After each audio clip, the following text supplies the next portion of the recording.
bonjour à tous. Donc, Julien Ricoeur, Country Manager de la société Oiseau. Je vais démarrer rapidement par une petite présentation rapidement des chiffres de Oiseau pour que vous puissiez savoir à qui vous avez affaire.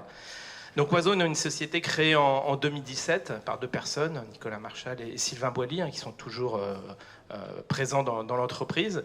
Et Oiseau a démarré au départ pour démarrer en fait un projet open source basé en fait sur une plateforme Astéris qui était comme objectif de créer un socle de communication programmable. Et donc ce projet open source qui existe toujours, qui s'appelle Oiseau Platform, a pour but en fait de créer en fait un socle technologique de communication basé sur des API sur lequel on peut venir développer des services de communication. Donc on a démarré ce projet open source qui est toujours actif et puis s'est posé aussi la question de trouver un modèle commercial à notre société et de pouvoir créer des services pour nos partenaires et nos clients et avoir un modèle économique de l'entreprise. Donc on a été les premiers utilisateurs et les premiers contributeurs en fait de notre plateforme open source et sur lequel on a commencé à développer des applications de management de plateformes de communication unifiées et des solutions pour les clients, donc des applications web, des applications desk phone et des applications mobiles de communication et de téléphonie. Pour la petite histoire, on a levé 5 millions en 2021. On a comme actionnaire la Française des Jeux, donc ça montre aussi un accompagnement assez important de l'entreprise. Et depuis peu, on vient d'ouvrir une filiale aux États-Unis. On est présent en France, au Canada et aux États-Unis. En France, aujourd'hui, c'est 70 partenaires. Donc on travaille exclusivement en mode indirect à travers un réseau d'opérateurs et d'intégrateurs majoritairement. C'est 45 salariés, majoritairement des développeurs déjà liés à notre modèle de distribution, et c'est à peu près 2000, au moment où je vous parle, on est à peu près à 2500 clients.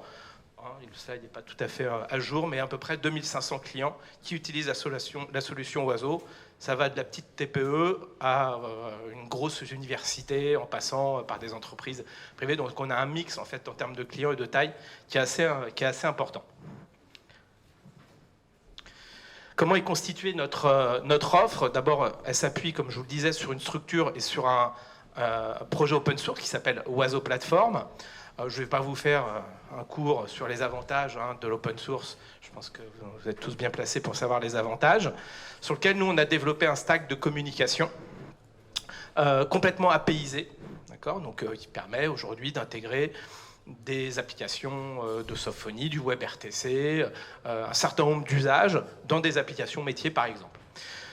Là-dessus, nous sur ce socle, à travers nos API, on a développé un portail de management, le but étant de pouvoir proposer à nos clients et à nos partenaires et leurs clients une solution clé en main, leur permettant de manager leur application, de manager leur réseau d'infrastructures télécom et de leur apporter des applications de communication unifiée qui va de la téléphonie, on va dire traditionnelle, à des services à plus forte valeur ajoutée comme la vidéoconférence ou le chat. Donc certains recouvrements dans les présentations, mais c'est un peu normal, parce que c'est quand même la tendance.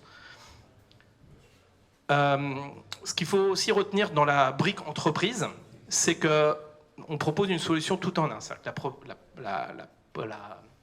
L'application Oiseau intègre l'ensemble en fait, des briques fonctionnelles qu'on développe totalement en interne chez Oiseau. L'ensemble des fonctionnalités proposées par Oiseau sont développées par Oiseau. Et donc on propose une solution tout en un, intégrant les services de téléphonie, de VoIP, de collaboration, de mobilité et de relations clients. Alors il y a manger un petit peu la flexibilité. On a un modèle flexible, c'est qu'on a fait le choix de s'appuyer sur un modèle OPEX extrêmement clair et extrêmement flexible parce que nos clients utilisent Oiseau en fonction de leurs usages et la solution va totalement s'adapter de leurs usages aussi bien d'un mois sur l'autre on pourra pouvoir faire évoluer ou diminuer l'usage de la solution. Sécurisé, c'est qu'on a une approche qui est, on va dire, complètement libre, ouverte, c'est-à-dire qu'on peut déployer la solution dans l'infrastructure de son choix, Donc on peut proposer une approche SaaS à travers nos partenaires, donc une solution totalement hébergée, infogérée par nos partenaires, mais on a aussi une approche on-premise, c'est que la solution Oiseau peut être aussi déployée en on-premise. On a quelques clients, des universités, des CNRS, qui veulent absolument avoir la solution chez eux pour plein de raisons de sécurité. On travaille avec les DGAC, voilà, Météo France, qui ont des vraies contraintes de sécurité, et la solution est totalement on-premise chez eux, sans ouverture vers l'extérieur. Et bien sûr, on s'appuie sur un socle open source avec de nombreuses API, c'est-à-dire qu'on propose des fonctionnalités clés en main prêtes à l'usage, mais la capacité de créer de la valeur et de créer des services complémentaires autour de la solution Oiseau.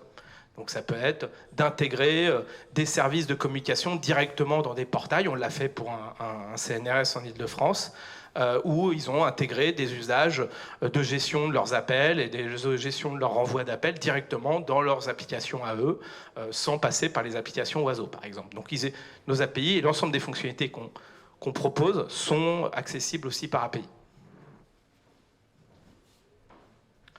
En termes d'usage et de service qui est proposé par la plateforme Oiseau, il faut savoir qu'Oiseau, historiquement, on vient de la téléphonie. Donc on est une société avec une forte expertise sur la téléphonie. Pour ceux qui font de la téléphonie, je pense qu'ils savent la difficulté de faire de la téléphonie. Et c'est beaucoup plus simple aujourd'hui de venir de la téléphonie et d'aller vers les collaborations que d'aller de la collaboration, d'aller vers la téléphonie. D'accord ? Donc quand on parle de téléphonie, c'est encore un média, et on le voit encore tous les jours, et j'en parlais encore il y a 5 minutes, c'est encore un usage qui est extrêmement utilisé. C'est-à-dire que le numéro de téléphone, la personne au bureau qui reçoit ses appels, veut aussi pouvoir recevoir ses appels et émettre ses appels comme s'il était au bureau, et donc avec un usage, on va dire, de téléphonie, on va dire, traditionnelle. On a encore énormément de demandes sur cette partie-là, beaucoup plus qu'on pourrait le penser. D'accord ? Avec un poste fixe, c'est encore un usage qui est très, très, très, très demandé. Donc on répond bien sûr à ces usages-là, c'est-à-dire qu'on répond à des usages basiques de téléphonie, mais on va aussi aller sur des usages plus évolués, comme la sophonie, donc l'application sur son poste de travail, et on va téléphoner depuis son poste de travail comme si c'était un téléphone. On va, de n'importe où on se trouve, on va pouvoir téléphoner.